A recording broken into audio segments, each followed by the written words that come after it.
el que está a cargo de mandos intermedios. Bueno, fundamentalmente es tener una idea clara de esto y que no haya superposición de mensaje, porque eso hace a que después la planificación puede estar muy bien hecha, muy bien acotada, pero si no hay un sistema de control que lo siga, difícilmente esto se va a poder llevar a cabo en las condiciones que uno ha programado. Luego hablamos también del control de materiales, no sé si lo recuerdan, qué era lo que vamos a ver específicamente de los materiales, lo habíamos clasificado entre nacionales e importados, cuál era la importancia de qué controles se deben hacer, dependiendo un poco de las especificaciones técnicas que nosotros habíamos planteado o que están planteadas en un pliego, ya sea en el pliego de especificaciones técnicas o en los pliegos particulares, que muchas veces están ahí en obra pública. Hablamos del control de la mano de obra, hablamos básicamente de lo que son en cuanto al rendimiento que tiene que ver, el control tiene que ver no solamente con la tarea y la parte técnica de ejecución, que eso puede estar establecido también en los pliegos o podemos hacerlo por la normativa, o sea, según se rige nuestra normativa de cómo se hace determinada tarea.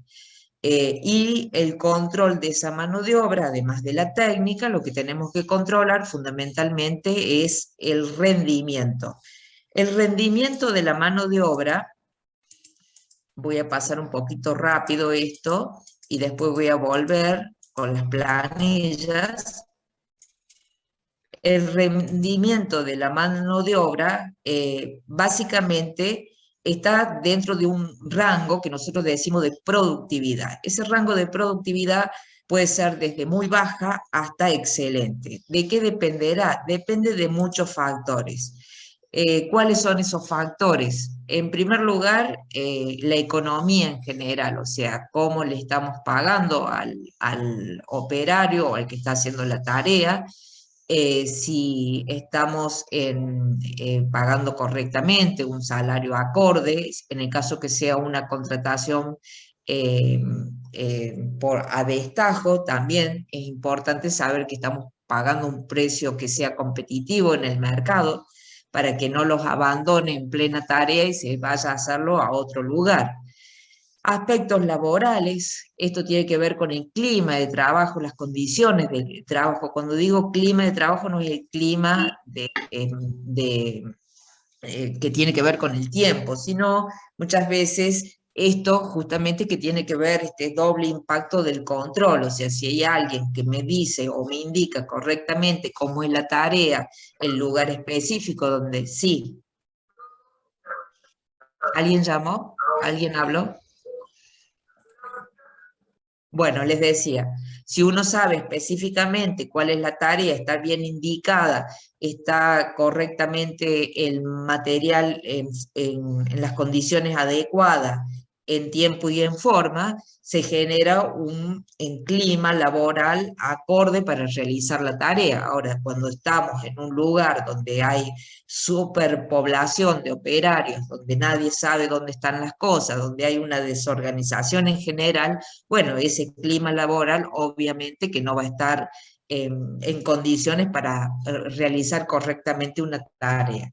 Luego el clima es muy importante, ya lo vieron la clase pasada cuando el ingeniero les explicaba que las obras, sobre todo obras viales, que son las que se ven muy afectadas por las condiciones climáticas. Las obras de arquitectura también, todo el tipo de obras de hidráulica, vial, eh, ferroviaria, de arquitectura, todas se van a afectar del clima, sobre todo en las etapas preliminares, en el caso de obras de arquitectura, porque bueno, generalmente lo estamos llevando a cabo en la intemperie. Entonces, el extremo frío o extremo calor afectan las condiciones de trabajo y por lo tanto yo tengo que organizar esa tarea adecuadamente para que el operario no sufra sustancialmente, sobre todo la exposición al frío, la exposición a lluvia o la exposición al sol.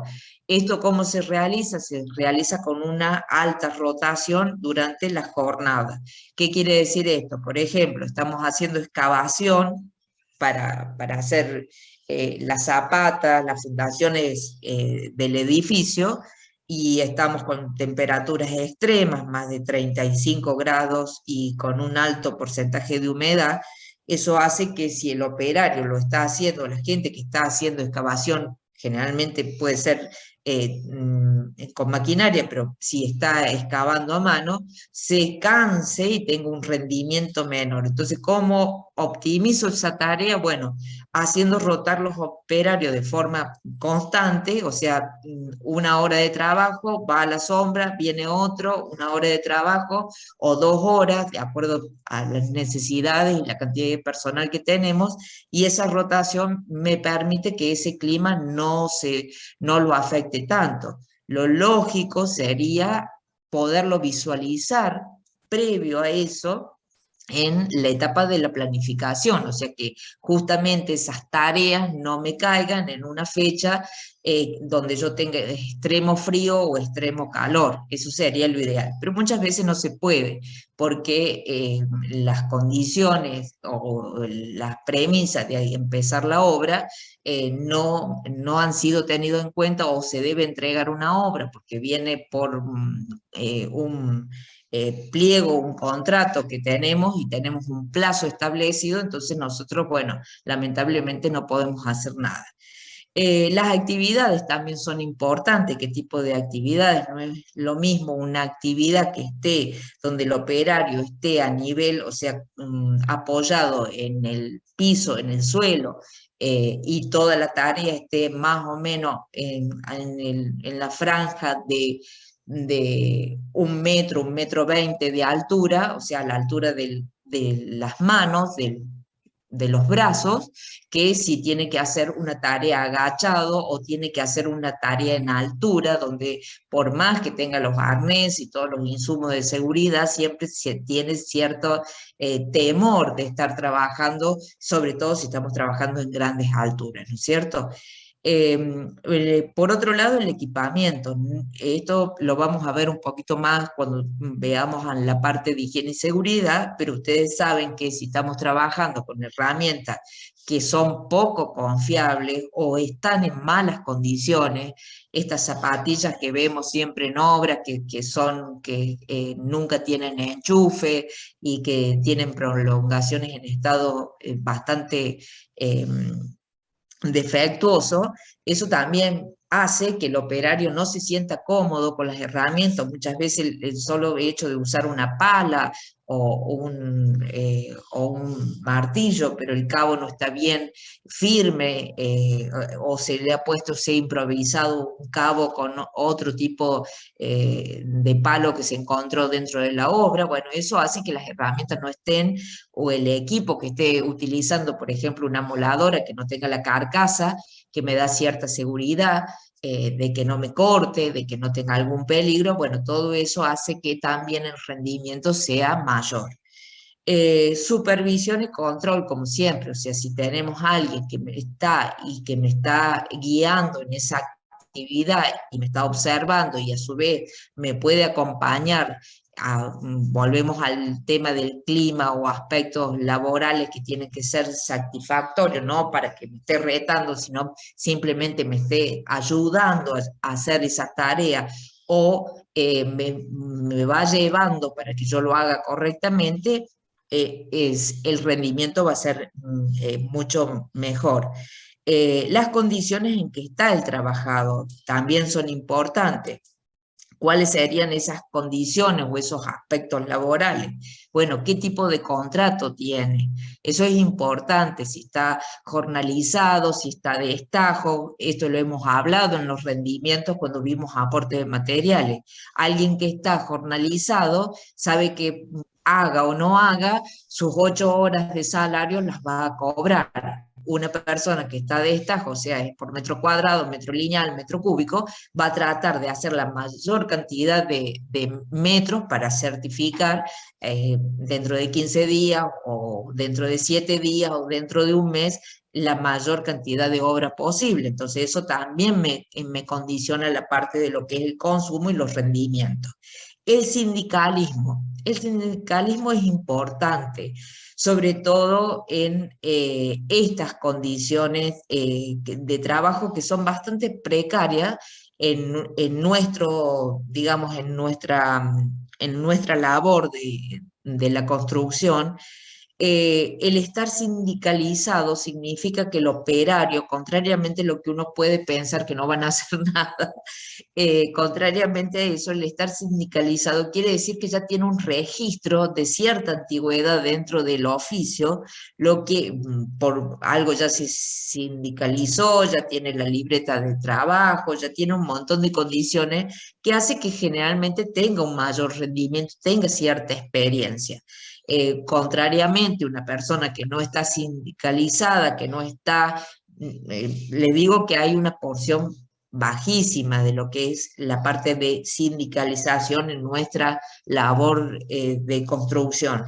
Pero cuando encontramos estas personas que ya están sindicalizadas, por lo general ya llevan un tiempo importante dentro de la construcción y no son golondrinas.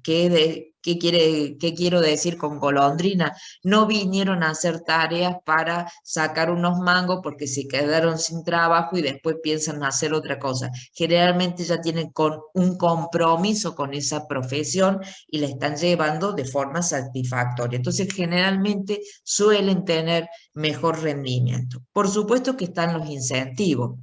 Nosotros hemos visto el costo de un operario jornalizado, que es la verdad que son valores muy bajos. Generalmente estos valores que determinan la UOCRA, como todo trabajo, lamentablemente siempre la incidencia o el impacto en épocas como esta de mucha inflación afectan en la paga del trabajador y siempre se va por detrás, nunca se alcanza. ¿Qué hacen las empresas cuando encuentran operarios que son muy buenos, que son muy responsables, que no me faltan, que me cumplen, que son dóciles porque no son caprichosos a la hora que uno les dice tienen que hacer determinada tarea y lo hacen? Se les da un incentivo, que a veces puede llegar a ser hasta el mismo jornal multiplicado por dos. O sea, lo que trato es de retenerlo, lo trato de retener porque una persona de confianza, una persona que si yo me tengo que alejar de la obra por X motivo, esa persona va a seguir haciendo su tarea, la va a hacer bien.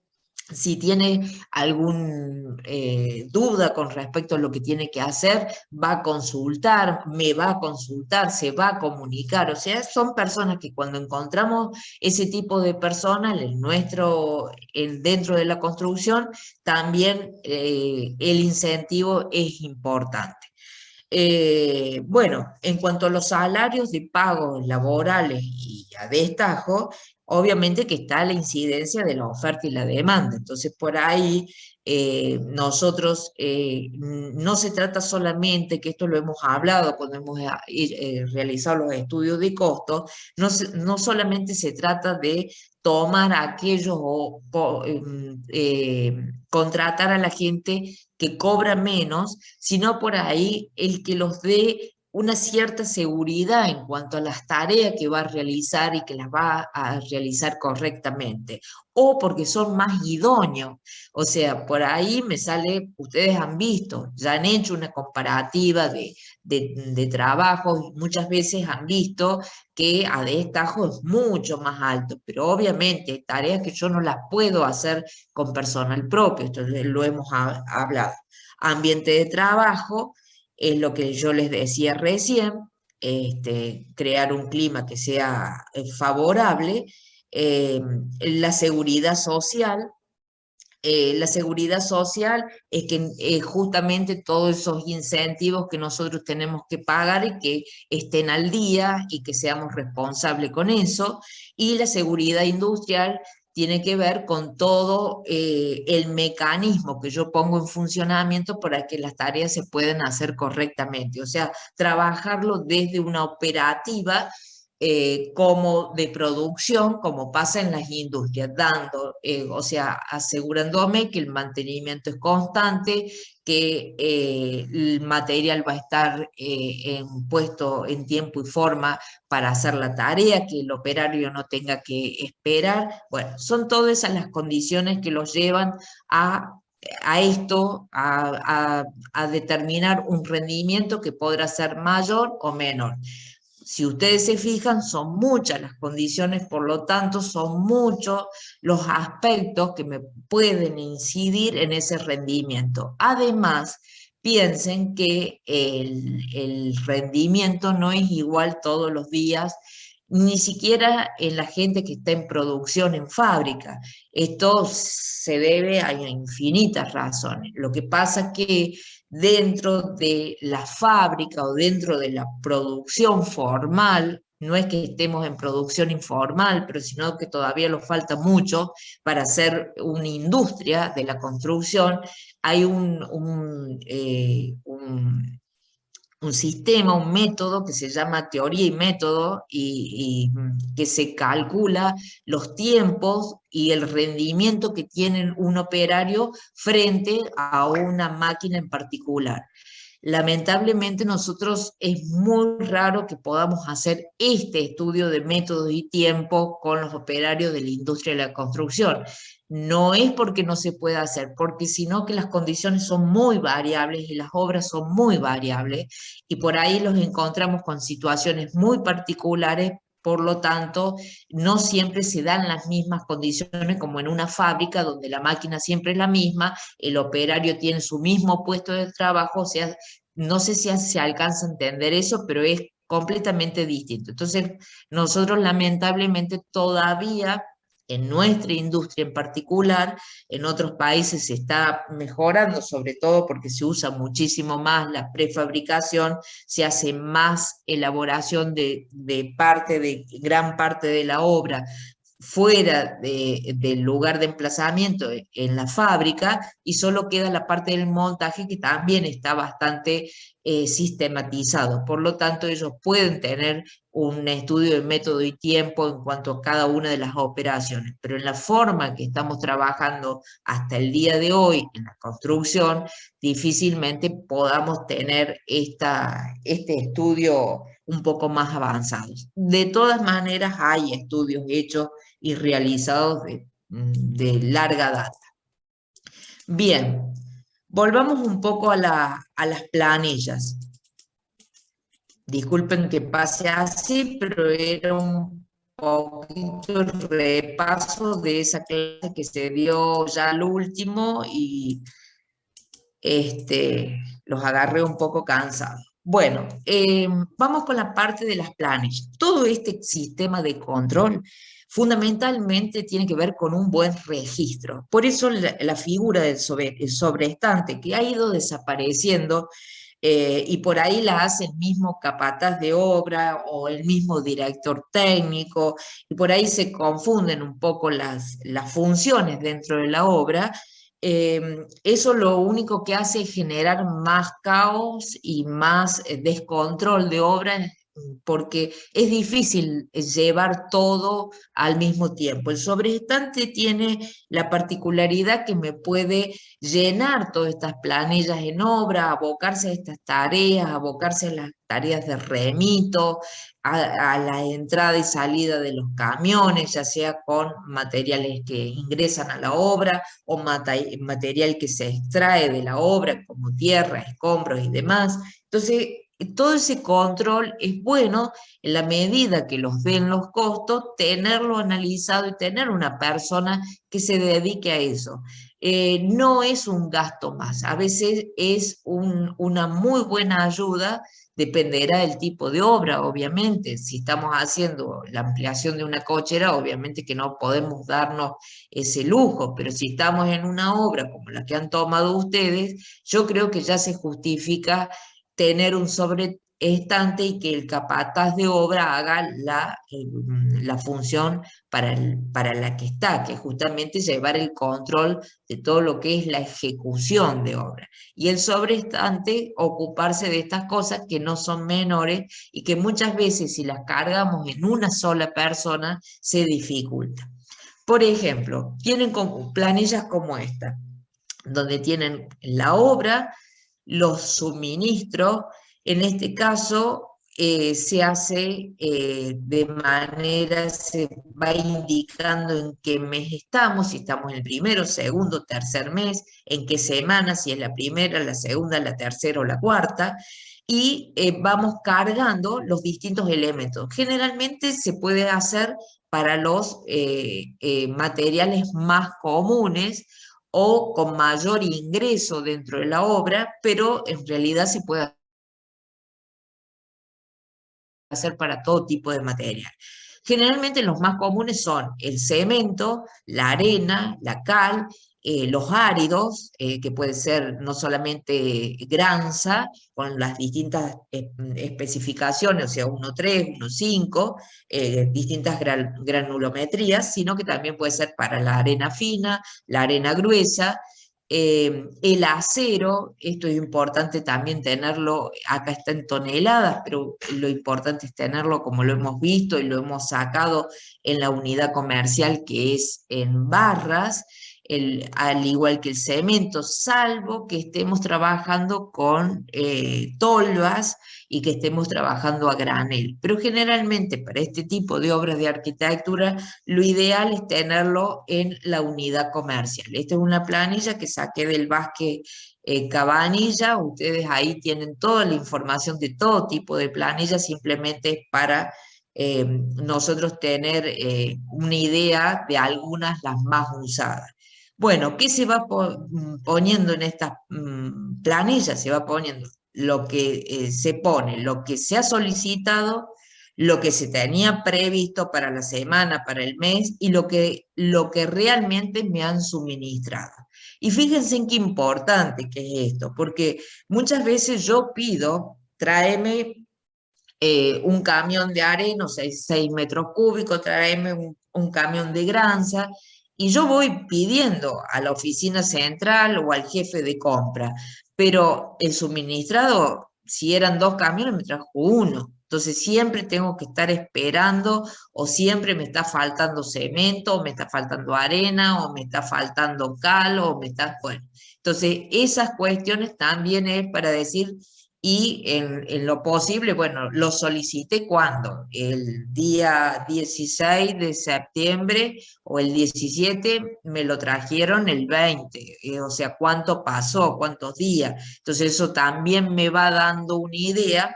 Al terminar la obra, yo puedo agarrar esas planillas y decir, no, mira, con esta gente, o puede ser que yo pida directamente el corralón. Con esta gente, lo ideal es pedirlo una semana antes, lo ideal es pedirlo 2 días antes. También de qué va a depender. Va a depender de la disponibilidad que yo tengo de acopio, o sea, de ese obrador que hablamos en clases anteriores. Entonces, bueno, es como para ir teniendo un seguimiento. Otra planilla, este es un libro de entrada general de materiales. Por supuesto, ponemos la empresa, el obrador, el número, esto siempre, siempre tiene que estar. Vamos poniendo la fecha, de dónde viene. Esto cuando nosotros, por ejemplo, hacemos una planificación y decimos todo el material lo vamos a comprar en tal corralón, porque los queda más cerca, porque los que más tenemos a mano, porque los hacen mejor precio.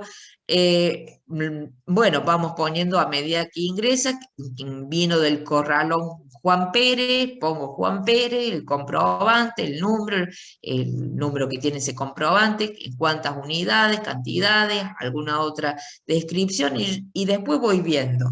Bueno, la vez que le pedí arena vino con tierra, le pedí granza de 1,3, me trajo 3,5, le pedí barras del 10, me trajo del 12. Entonces yo puedo ir y al final después decir, no, con ese no trabajo más, me manda lo que tiene, lo que quiere, lo que puede, o no me lo manda. Entonces, bueno, eso también es importante tener siempre una idea de dónde viene y tener algún tipo de comprobante. También es importante porque muchas veces lo que hacen las empresas hacen como una compra anticipada y después lo único que tenemos son remitos. Entonces te dicen, no, si yo ya te llevé las 20 bolsas de cemento, pero en realidad te mandaron 5, 10. Cuando tenés mucho movimiento de material y mucho volumen de materiales, es difícil si no se lleva una planilla de control. ¿Vamos hasta acá? Sí, profe. Bueno, este es muy similar, si no es la misma. Bueno, esta, por ejemplo, tiene, esto también es importante cuando yo tengo ingreso al lugar donde estoy trabajando. Entonces, bueno, la fecha de recepción, el número de remito, el proveedor es muy similar a la que vimos recién, el tipo de material, la unidad, el vale de entrada, o sea, es el remito justamente, además tiene un vale para decir, bueno, cuánto es lo que me trajo, lo tengo que controlar, verificar. El transporte vino en camioneta, si veo en un camión, la chapa del camión, alguna otra observación, vinieron, me lo tiraron, lo dejaron a un costado, no lo dejaron en el lugar donde estaba previsto para descargar, bueno, todas esas cosas y además para evitar, o sea, por ahí cuando tenemos toda la obra cerrada y una obra grande, este ingreso y egreso de camiones tiene que ser controlado con mucha, tiene que haber mucho control porque por ahí también puede ocurrir que entran y salen con la mercadería. Nadie controló, nadie vio. Estamos hablando de obras importantes como planes de vivienda, como obras de torres importantes donde se está haciendo, o obras también viales, o sea, es tal de la cantidad de material que por ahí si no se lleva un control y se verifica eso, bueno, también pasan estas cosas, ¿eh? Entra por un lado el camión y sale por el otro, y nadie controló, nadie vio, y después falta cemento, o falta arena, o falta materia. Ingeniera, Sí. perdone, ¿qué había dicho respecto a lo que es vale entrada? El remito es como una factura, pero tiene que ver más con la compra que se hace, o sea, te van a mandar como una factura, pero en realidad el proceso de compra está en otro lado. Lo que llega, como, no, como eso se factura una vez que lo has aceptado o de acuerdo a las condiciones que tenga la empresa con el proveedor que le va a llevar el material, eso es un remito. O sea, no llega una factura generalmente. La factura es cuando vos vas y compras, pagas y todo lo demás. ¿Se entiende? Sí, sí, sí. Tenía duda Bien. entre El lo que vale era de remito primero y entrada el otro. es cuánto llegó de esa facturación o de ese remito. Porque yo puedo tener un remito por, no sé, 80 metros cuadrados de cerámico, pero a mí en la primera, o sea, la primera vez que va el camión, la camioneta, me lleva 30. Entonces le hago un vale por 30 metros cuadrados, ¿se entiende? Correspondiente al remito número 533. ¿Quedó claro?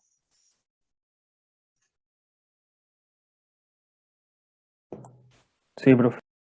O sea, vos vas haciendo vale porque muchas veces no, en un solo viaje no va todo, no puede ir todo porque no hay capacidad para llevar todo.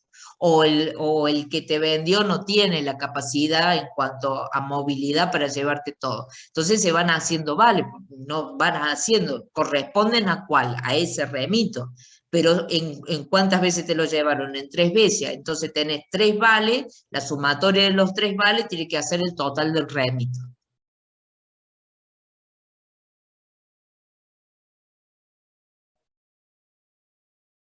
¿Se entendió? Sí, sí. Bien, sigamos. Esta es una planilla sintética del movimiento de materiales. Esto tiene que ver más con lo que está dentro de la obra, ya no tanto de lo que entra y sale de la obra, sino dentro de la obra. Acá vamos poniendo el material, por supuesto siempre la empresa, la obra, el mes, día, todo. Esto es también sacado del Vázquez Cabanilla, por eso no se asusten por la fecha, porque son libros viejísimos, pero bueno, está muy, muy completo en cuanto a todo lo que es planillas de control de obra. Ustedes ponen la cantidad prevista total, supongamos ustedes ya tienen el presupuesto, han hecho aporte de materiales. Para este ítem yo necesito tantas bolsas, 80 bolsas de cemento. Eh, Eso es lo que he previsto para esta actividad. En las entradas en este mes han sido 20 bolsas de cemento. En los meses anteriores han sido 30. Quiere decir que el total acumulado son 50. Las salidas. Yo puedo tener dentro de la obra también en la misma planilla cuánto voy dando, cuánto voy gastando de ese stock que yo tengo de stock acumulado de entrada de cemento. Entonces en el mes yo gasté 20. De las anteriores había gastado 10. El total acumulado, ¿cuánto es? 50. Quiere decir que yo todavía tengo un remanente de 50 en stock para utilizar. Y vamos poniendo la existencia actual. O sea, voy controlando que esa cantidad con lo que yo he gastado dentro de la obra y que el saldo me coincida. Porque si no tampoco tenemos una idea clara de cuánto es. A eso también le podemos poner precio, no estaría mal. Lo que sí está bueno, llevar un consumo ejecutado por mes. Esto lo vamos a ver dentro de un ratito cuando veamos las curvas de inversión y veamos cómo podemos hacer control de materiales. Bueno, ese consumo, para yo ver si yo calculé bien ese suministro de materiales de acuerdo a cómo se va con el avance de obra. A veces yo tengo o mucha acumulación de material que se me puede estropear, o tengo poca acumulación de material, lo cual me significa que los operarios tengan que parar y un tiempo determinado hasta que llegue el material para poder seguir trabajando. Entonces las dos cosas hay que irlas chequeando y hay que irlas viendo en forma simultánea. ¿Vamos bien hasta acá? Sí, profe. Nosotros Más sí, sí, en tercer año en construcciones, no me acuerdo bien cómo se llamaba la materia, veíamos que si vos no tenías un lugar para poder almacenar las cosas, bueno, ibas pidiendo a medida que necesitabas, pero después cuando vos te echabas, también podías usar esos lugares techados para ir acumulando material, que no te pase eso que usted dice, que te podés quedar claro, sin equipo. claro. Sí, se pueden dar dos condiciones. Una condición es que no tengas absolutamente ningún lugar y vos tenés que hacer permanentemente que te hagan el envío a obra del material porque vos no tenés dónde almacenar, supongamos entre ejes medianero, en plena calle, no sé, díganme ustedes del centro, de Anfunes, o no sé, entre Tucumán y 9 de julio, y bueno, yo ahí estoy media complicada con los materiales, entonces no tengo cómo hacer un stock. Puede ser que sea un barrio grande y yo pueda hacer un stock de materiales importantes. Efectivamente, uno puede ir pidiendo, pero en algún lugar tenés que hacer el control de cuánto te ingresa, cuánto gastaste y cuánto te han enviado y cuánto tenés. O sea, ya sea en el lugar mismo de ejecución de la obra o lo tenés almacenado en otro lugar. Eh, es muy importante esto, es muy importante llevar un control, sobre todo cuando son edificios, obras grandes, porque, bueno, siempre hay situaciones que se pueden dar de que o creemos que hemos gastado más consumo y en realidad no, los está faltando cantidad de suministro de materiales. Entonces, bueno, ¿cómo podemos controlar eso? Y bueno, ingresando todos los días una planilla y anotando todo lo que entra y todo lo que se utiliza. No hay otra. Entonces, bueno, esta es parecida a la anterior, más simple. Acá tengo los materiales, la unidad, lo que tenía anteriormente, cuánto entró, cuánto salió para la ejecución y cuánto me queda en stock. Y las observaciones. Nada más, o sea, queda o falta mucho o hay que pedir, puedo hacer cualquier observación acá, siempre las planillas de observaciones, las observaciones son justamente para hacer alguna aclaración. Eh, bueno, acá es una planilla parecida a las que vimos anterior, pero más específica, donde acá tengo la nota de entrega o remito, esto que recién hablábamos, el vale, acá se pone el origen, se pone el número, el remito, se hacen las observaciones, cuánto entró, la unidad, qué tipo de material, bueno, son todas muy similares, pero cada una tiene una particularidad. Yo la voy a ir adoptando de acuerdo al tipo de obra que yo tengo y de acuerdo a las características de mi obra y de cómo sea mi compra.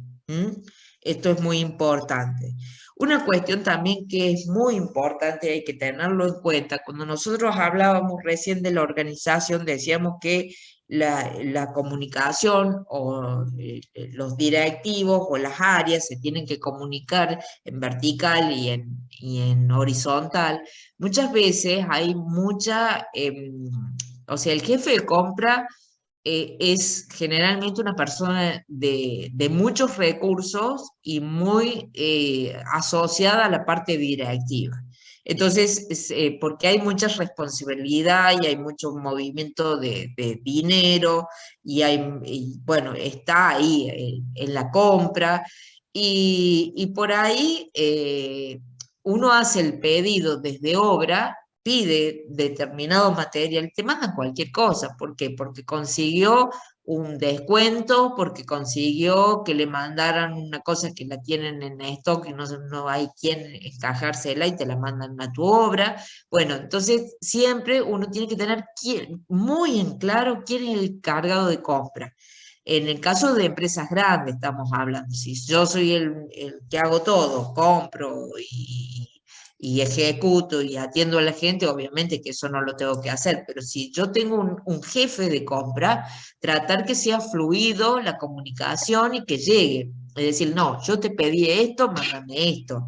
Y que los plazos, sobre todo los tiempos, también sean acordes. O sea, yo no puedo pedir, no sé, 20 caños para desagües pluviales 2 o 3 horas antes o el día anterior para que me lo tengan para mañana. Y no, no va a estar. O sea, yo anticiparme a todo esto, justamente para eso hacemos una planificación y dentro de la planificación está el pedido de compra o el pedido de suministro, como lo quieran llamar, porque si lo compro yo es pedido de compra y si yo estoy y lo compra otro y yo estoy en la obra sería pedido de suministro de material. ¿Se entendió? ¿Va quedando claro? Lo importante es que ustedes se vayan con la idea que tienen que tener algo registrado. Siempre para el control no es pararse frente porque ustedes no van a poder estar todo el día en la obra. Entonces, empezar siempre y pónganselo como una premisa. Esto de que lo hemos visto, lo comentó también el ingeniero de la clase pasada, esto que se va haciendo, vamos viendo en la construcción es terrible por el gasto, es terrible por el desgaste, es terrible porque salen las cosas mal, es terrible porque se atrasa la obra, es terrible porque al final esa ganancia se me eliminó, o sea, ese beneficio que yo calculé no fue tal, fue mucho menor, tuve problemas con los operarios, me quedé sin gente, o sea, es un caos en realidad. Y muchas veces uno escucha a lo largo de los años, más con los años que tengo yo, de decir, bueno, yo en obra no voy más, yo en obra no me gusta. Y en realidad no es que no te guste o sea un caos, esa obra es un caos porque está manejada desde el caos.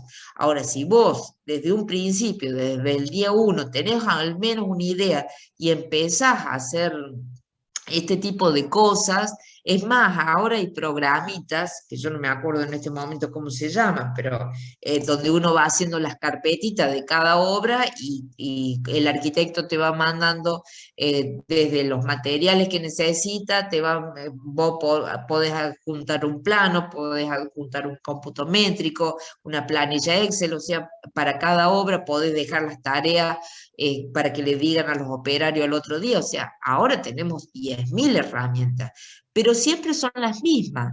O sea, el hecho de tenerlo informatizado no me cambia la situación. Si yo, por más informatizado que tenga todo el sistema, si yo no hago este seguimiento, no vale de nada. O sea, son herramientas, no me solucionan los problemas. El único que tiene la capacidad de solución de esos problemas es el ingeniero. El ingeniero con esta visión de hacer las cosas ordenadas, de trabajar en forma ordenada, acostumbrarse a trabajar en forma ordenada.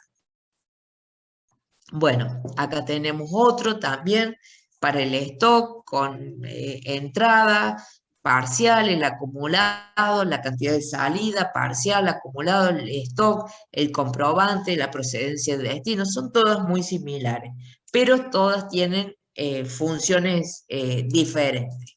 Bien, vamos con las planillas de la mano de obra ahora.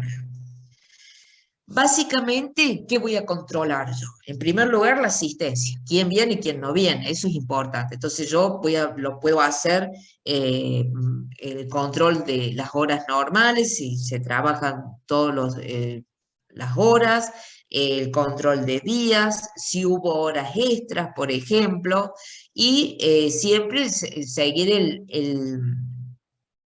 hacer un seguimiento de cada una de esas personas. Entonces nosotros lo tenemos que tener una planilla, si vamos a tener bien determinado y lo tenemos al personal jornalizado para saber efectivamente cuántas horas trabaja. Lo ideal es que lo tenga por persona, por cada uno. Si lo voy a tener a destajo, o sea, lo puedo tener por cuadrilla. ¿Por qué les digo esto? Porque la obra es dinámica y siempre pasa lo mismo. Vino el que estaba haciendo las instalaciones y se fue, y no sabe si vuelve después del mediodía, si vuelve porque le salió otra cosa para hacer, o el mismo operario, se van y vienen, incluso los que están a destajo. El jornalizado tiende a quedarse la cantidad de horas, pero asimismo pueden tener situaciones que se tengan que retirar, que pueden volver o se van a comer o se van a comprar algo o se sienten mal y se van hasta la farmacia. Entonces, bueno, todo eso es bueno tenerlo individualizado por cada uno de los operarios. Si no lo puedo tener porque mucho trabajo, qué sé yo, alguien que me ayude con esta tarea. Por eso les digo que es muy importante la actividad que tiene un sobreestante dentro de la obra. Bueno, obviamente que tengo que tener una ficha de registro de cada personal y después hacer la ficha anterior, que es el seguimiento en horas y en días. En esta tengo que tener el nombre, el apellido, fecha y lugar de nacimiento, la dirección, cuándo fue incorporado, cuándo fue la cesantía, qué especialidad tiene, qué cargo le podemos dar, si le consideramos que es un auxiliar o consideramos que es especialista, algún otro dato que podamos poner, el teléfono, bueno, todos los datos que a ustedes se les ocurren, pero es bueno tener una ficha del personal, sobre todo, obviamente que del personal jornalizado lo tenemos porque tenemos la obligación de tenerlo, pero muchas veces no lo hacemos con la parte contratada y es importante tener todos los datos de las personas que están. Además, esto los permite ante algún problema, que no siempre los problemas son que los operarios tengan un accidente. El problema puede ser que falte algo, el problema puede ser que no me haya terminado la tarea, el problema puede ser que me haga algún tipo de reclamo, el problema puede ser que de la paga. Entonces yo, mientras más anotado y firmado y asentado tengo todas estas cuestiones, más tranquilo vivo y más seguridad tengo dentro de la obra. Muchas veces ustedes me dicen, pero profe, no tenemos experiencia. Bueno, no importa si no tienen experiencia. Basta que ustedes sepan qué es lo que tienen que hacer y cómo llevar la obra es suficiente. La experiencia se va ganando. Lo que ustedes no pueden hacer es las cosas así al tuntún. Siempre tienen que hacer las cosas bien hechas. O sea, bueno, esta es una planilla para el pago, para la liquidación de pago. Es lo que nosotros siempre decíamos, estamos certificando la obra. Bueno, ¿qué le certificamos? Para la primera, segunda, tercera jornada, la cantidad de horas, de lunes, martes, cuánto trabajo, no siempre trabajan los mismos días, como les decía, a veces no porque no quieran ir, simplemente porque hay que hacer otras tareas y el que está haciendo las instalaciones no puede venir porque no se puede hacer todavía. Hay situaciones, entonces, bueno, tenerlo todo, esto lo tienen en la apunte, así que después lo pueden ver tranquilo. Bueno, otra ficha de registro personal que es muy parecida. Esta es una planilla, por ejemplo, esta es importante porque es una planilla donde yo acá, por ejemplo, lo lógico sea que yo lo pueda tener con el personal propio, pero también lo puedo hacer con las cuadrillas. Si yo ya quiero empezar a llevar algún tipo de registro en cuanto a las horas de todos los operarios que forman parte de esa cuadrilla, supongamos que estamos haciendo excavaciones, como dice en este caso, o la parte de hormigonado, y bueno, y viendo las horas que le pone cada uno y después hago una sumatoria de todas las horas invertidas para esa tarea, voy a tener un tiempo invertido y empiezo a tener algún tipo de rendimiento. Entonces yo después puedo hacer una comparativa. La cuadrilla de González anduvo muy bien, trabajaron bien, no se perdió tiempo, se hizo en tiempo y forma, los ayudó. Bueno, vemos todas las variables que influyen y la cuadrilla de Miranda hubo problemas, no vinieron, faltó la mitad del personal, etc. Entonces, esto también es muy importante si yo ya tengo una continuidad de trabajo, ya empezar estos estudios de tiempo, empezar a tenerlos, por lo menos de alguna forma, ir haciendo algún tipo de registro. Sobre todo aquellas cuadrillas que yo doy a destajo, aquellas tareas, perdón, que yo doy a destajo. Entonces ir tomando algún registro y después decir, bueno, en la comparativa, ¿cuál me conviene más? A lo mejor estoy pagando más y tengo menor rendimiento. Parece que trabajaran mucho, pero en realidad no es tanto. Si me interesa hacer un estudio de tiempo, obviamente. Bien. Bueno, esta es para ver el control de avance físico mensual, o sea, cómo voy con las tareas. Esta es una netamente de gestión de obra para ver si va ese cumplimiento que estoy según mi planificación, si está acorde o no. Entonces voy viendo los distintos avances físicos mensuales que tiene, o sea, en porcentaje. Si se trata de una obra nueva, si estamos haciendo reparaciones o mejoras, bueno, ver mes a mes. Esto ya es más un sistema de control justamente para ver el avance de acuerdo a esa planificación que yo hice. Bien.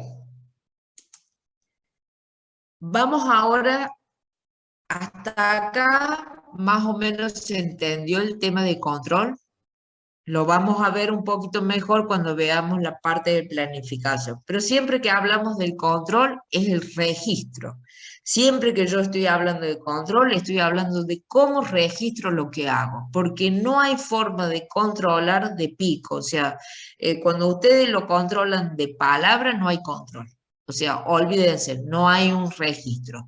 Esto ya lo hemos hablado cuando dijimos en la obra, en la responsabilidad de obra, cuando hablamos en las diferentes figuras, el llevar el libro de obra, como siempre se lo marcamos con Seba, tener un registro, la firma, quién firma, quién no firma. Bueno, esto es lo mismo. El control, la única forma de controlar materiales o controlar la mano de obra o controlar los equipos es llevar un registro. También se hace, que ahí en el Vázquez Cabanilla lo pueden encontrar, el registro de todo lo que es herramientas y equipos. Si yo pedí a la oficina central que me arreglen la soldadora y hace un mes que la pedí, no me la mandan y no me la mandan, después yo tengo un vale donde digo, mire, acá yo tal día, tal hora, le mandé esta nota pidiendo que usted me la arregle. O sea, todo, mientras más registrado está, mejor es, y eso hace que también la gente que trabaja alrededor nuestro trabaje con un criterio. Muchas veces uno pasa lo siguiente: ustedes van por primera vez a una obra, supongamos van a hacer una vivienda de 250 metros cuadrados, con cierta, y hay un arquitecto, y está el dueño de la obra que se encarga de comprar los materiales, se encarga de darle el dinero para que ustedes le paguen a los contratistas, para que le paguen al personal suyo, lo que sea. Bien, yo tengo que desde el minuto uno hablar con el arquitecto, que puede ser el director técnico de esta obra, o el ingeniero, o el que esté a cargo, digamos, en general, que fue el que hizo el proyecto, hablar con él y decir, mira, yo tengo un sistema de trabajo que voy controlando, voy haciendo mi planilla, las vamos a ir viendo, los vamos a juntar, vamos una vez por semana, pero ahí ustedes ya marcan una diferencia del modo de trabajar. Si a ustedes dicen, no, no, quédate tranquilo, yo no te voy a tener, conmigo no vas a tener problemas, que es lo que generalmente le dicen, no vas a tener problemas, después, ¿dónde? No hay forma después de cambiar ese ritmo de trabajo. Entonces, lo que ustedes tienen que hacer es poner las condiciones y decir, mira, yo trabajo así, yo por lo menos los días lunes, los días martes, los días viernes, el día que ustedes quieran dentro de la semana, los vamos a juntar y yo te voy a decir todo el material que te pedí, todo, y lo tienen documentado. Entonces, hay una forma también de cómo ponerle un límite a esa improvisación por parte de otra gente que está acostumbrada a trabajar de otra manera. ¿Eh? Entonces, es una forma de empezar correctamente. Y ustedes, a medida que vayan aceitándose en esta prolijidad de trabajo, también los hace sentirse con cierta seguridad. Saben de lo que están hablando, saben lo que están pidiendo.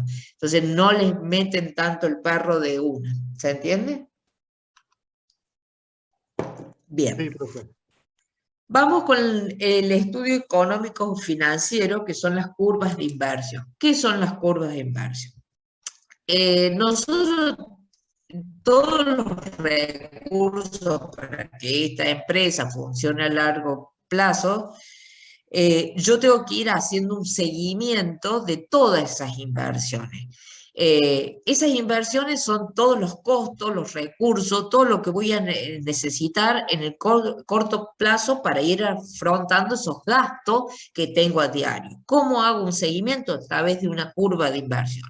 ¿Para qué sirven las curvas de inversión? Sirven para una infinidad de cosas. Sirven fundamentalmente, lo que yo estoy controlando son, en función del plazo de obra que tengo y del monto de obra que tengo para ejecutar esa obra, voy controlando que esa obra se haga en tiempo y de acuerdo a los gastos previstos. Fundamentalmente eso.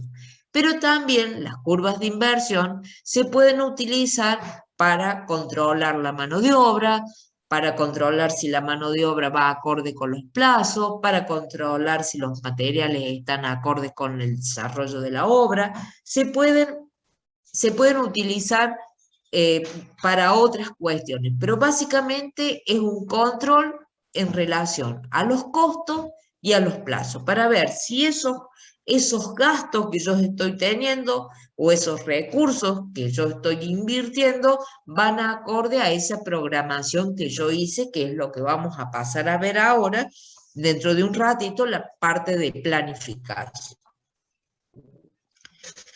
Yo tengo un plazo que siempre es temporal, o sea, tengo un tiempo de inicio y un tiempo final de obra. Esto lo hemos visto. esto lo hemos puesto cuando hicimos con el primer trabajo práctico, el tiempo de inicio de obra aproximado, tengo un tiempo de inicio, un tiempo final, que es lo que dura el desarrollo de la obra. También tengo que ver cómo se va a invertir, cómo va a ser el flujo de caja que va a haber dentro de la obra, o sea, cómo van a ir todos esos, todo ese dinero y cómo me va a llegar a mí, si va a ser a través de un certificado de obra, si el primer certificado lo voy a tener dentro de 30 días o al inicio de la obra. ¿Se acuerdan cuando hicieron el presupuesto? Ustedes, yo les dije, no es necesario que pongan la parte de financiación. ¿Por qué? Porque no estamos haciendo una obra pública. Cuando nosotros hacemos una obra pública, sabemos que el primer certificado lo podemos estar cobrando dependiendo de cuál es la entidad, a los 30, 60 o 90 días. Entonces yo tengo que tener el respaldo económico para poder aguantar hasta que a mí me salga el primer certificado de obra. También, bueno, el ámbito, esto que le decía, si es privado o es público. La naturaleza del sujeto que lo invierte. Bueno, esto tiene que ver mucho con el tema del contrato, o sea, todo lo que está escrito y lo que está avalado dentro de un contrato, que muchas veces en las obras no está, pero nosotros tenemos que más o menos hacernos una idea de cómo va a ser el proceso. Eso es cuestión, sí, un poco de experiencia, pero es una herramienta, un recurso que ustedes tienen para validar justamente todas estas erogaciones que se van dando fundamentalmente con los plazos de obra. La clasificación que tienen las inversiones generalmente tiene que ver según el plazo temporal. Nosotros decimos que una obra es a corto plazo cuando es menos de un año. Decimos que es de mediano plazo entre 1 y 3 años y largo plazo cuando es más de 3 años. Las obras que ustedes están haciendo en este momento son por lo general entre corto y mediano plazo, o sea, nadie tiene más de 3 años para este tipo de obra que han tomado para el ejemplo de trabajo práctico. Según los elementos que se inviertan, puedo hacer una clasificación de esas inversiones, si voy a invertir en maquinaria, en materias primas, en elementos de transporte, en edificios, inversión en participaciones de otra empresa, el tipo de les estoy hablando de la clasificación general de lo que es una inversión. Puede ser en investigación y desarrollo, o sea, hay diferentes tipos de inversiones. También las puedo clasificar de acuerdo al ámbito del cual viene la inversión, lo que decíamos recién, si es empresarial, si es personal, si es a través de una financiera, según la naturaleza del sujeto que invierte, si es de una obra pública, si es de una obra privada. Generalmente cuando es una obra pública tenemos como mayor dificultad al comienzo, porque tiene un proceso tan burocrático, hasta que llega la primera certificación o el primer monto que me habilita para hacer la obra. En cambio, la obra privada, generalmente los recursos están antes, pero después hay como un plazo entre medio que se puede ir cortando. O sea, es como que viene un cúmulo de mayor partida presupuestaria al principio y después es como que se van quedando como cortos con la plata y no siempre, pero la mayoría de las veces, y los recursos van faltando, va faltando la partida presupuestaria. En la obra pública es como que falta un periodo bastante prolongado al inicio de obra, pero una vez que se hizo la cadena y van entrando las certificaciones, yo ya no tengo que preocuparme en eso, salvo que esté en un periodo Profe, como ahora, muy, sí. sería Escucho. como que cuando es privado hay una inversión inicial más fuerte, ¿puede ser? Generalmente sí, porque se parte con que te dan una buena porcentaje de lo que vos vas a invertir, o sea, supongamos, esta obra que ustedes están haciendo, que puede ser un grupo de privados que te la ha encargado, y te van a dar un monto del monto de obra que vos, del presupuesto que vos hiciste, te van a dar una partida, pero ¿qué pasa? En las épocas, en los momentos de mayor erogación que yo tengo del presupuesto, a lo mejor ahí no me dan toda la partida porque son volúmenes importantes. Entonces tengo que empezar a renegar con eso. Por eso es importante que ustedes, esto después obviamente lo van a saber y se pueden hacer asesorar con un contador, pero lo ideal es tener una cuenta activa, ir haciendo los depósitos, hacer y visualizar bien estas partidas presupuestarias para no quedarme corto en la etapa de hormigonado, de losas, por ejemplo, donde yo tengo una mayor erogación de gastos y a lo mejor la secuencia de pago no es tan buena. Mientras que en la obra pública no pasa eso, pasa más al principio, pero después como que se aceita todo el sistema y yo ya empiezo a cobrar en forma periódica. ¿Se entiende? No sé si le quedó claro. Sí, sí, por ahí la duda entra en que, por ejemplo, uno ve en la calle que las inversiones en pozos, acá más en Nueva Córdoba, lo que es edificios de departamentos, que por ahí a mí la duda me viene, por ejemplo, hay un aumento fuerte de materiales, quizá no se tuvo en cuenta y pasan 6 meses y la obra está atrasada y cómo se le dice al Bueno, inversor que puso es muy 100.000 común, dólares que tiene que poner 20.000 más, por ejemplo. claro, es muy común y está bien lo que vos planteas. No estoy viendo, no sé quién está hablando. Pablo, profe, Pablo. Hola Pablo, ¿cómo ¿cómo le estás? va? Sí, y sobre todo porque los inversionistas no ven la parte, o sea, la gente, cuando pasa esas compras en pozo, lo que generalmente ocurre es que la gente no ve un volumen importante de obra. No es que la obra no esté avanzando, a veces está todo en las fundaciones o todo en la parte de instalaciones y no se ven. Entonces, la gente misma empieza a protestar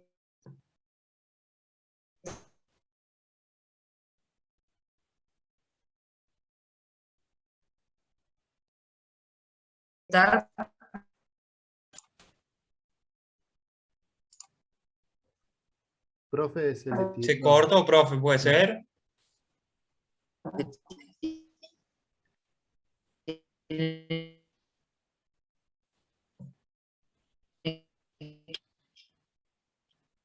que hacer eso. Profe, se escuchó todo Profe, no, si entrecortado. estaba hablando no se le escucha. Se corta el audio, Adri. Desembolso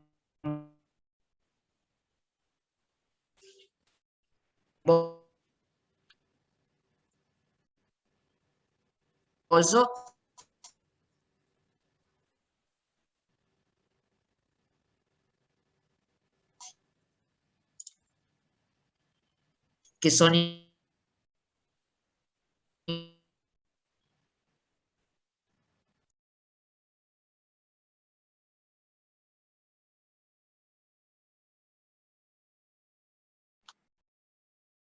Chicos, bueno, aguardamos un segundo a ver si se puede conectar nuevamente. Ahí le escribo. Bueno, Bueno, dale, profe.